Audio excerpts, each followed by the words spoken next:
കൊച്ചിയിൽ വനിതാ ഓട്ടോ ഡ്രൈവർക്ക് മർദ്ദനം. വൈപ്പിൻ കുഴിപ്പള്ളിയിൽ വെച്ചാണ് ഓട്ടോ ഡ്രൈവർ ജയയ്ക്ക് മർദ്ദനമേറ്റത്. വിവരങ്ങളുമായി എബി ജോൺ തോമസ് ചേരുന്നു. എബി, എന്താണ് യഥാർത്ഥത്തിൽ സംഭവിച്ചത്?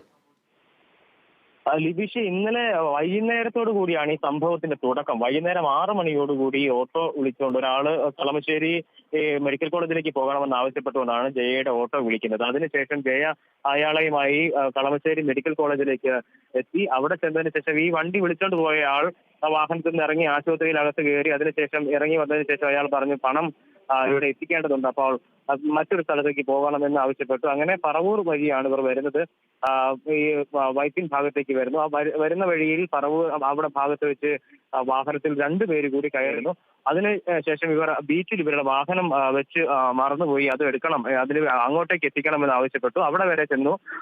അതിനുശേഷം ഈ അവിടെ വെച്ചാണ് ഈ ജയയ്ക്ക് ക്രൂരമായിട്ടുള്ള മർദ്ദനം ഏറ്റിരിക്കുന്നത്. ജയ് ഇപ്പോൾ കൊച്ചിയിലെ ഒരു സ്വകാര്യ ആശുപത്രിയിൽ ചികിത്സയിലാണ്. ഭീകരമായി തന്നെ ഇവർക്ക് മർദ്ദനമേറ്റിട്ടുണ്ട്.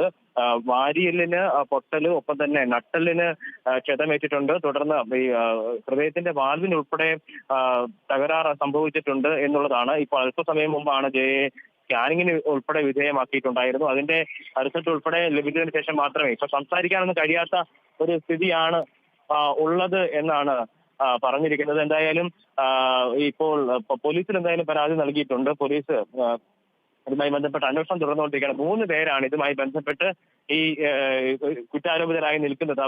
അവരെ കുറിച്ചുള്ള ഒരു തരത്തിലുള്ള വിവരങ്ങളും ലഭ്യമായിട്ടില്ല എന്നുള്ളതാണ് പ്രധാനപ്പെട്ട ഒരു കാര്യമായി ചൂണ്ടിക്കാണിക്കാൻ അന്വേഷണം തുടർന്നുകൊണ്ടിരിക്കുകയാണ്. സിറ്റീസ്. ശരി, കൊച്ചിയിൽ വനിതാ ഓട്ടോ ഡ്രൈവർക്ക് ക്രൂരമായ മർദ്ദനം, നട്ടലിനും വാരിയലിനും ഉൾപ്പെടെ പരിക്കേറ്റിട്ടുണ്ട്. വൈപ്പിൻ കുഴിപ്പള്ളിയിൽ വെച്ചാണ് ഓട്ടോ ഡ്രൈവർ ജയയ്ക്ക് മർദ്ദനമേറ്റത്.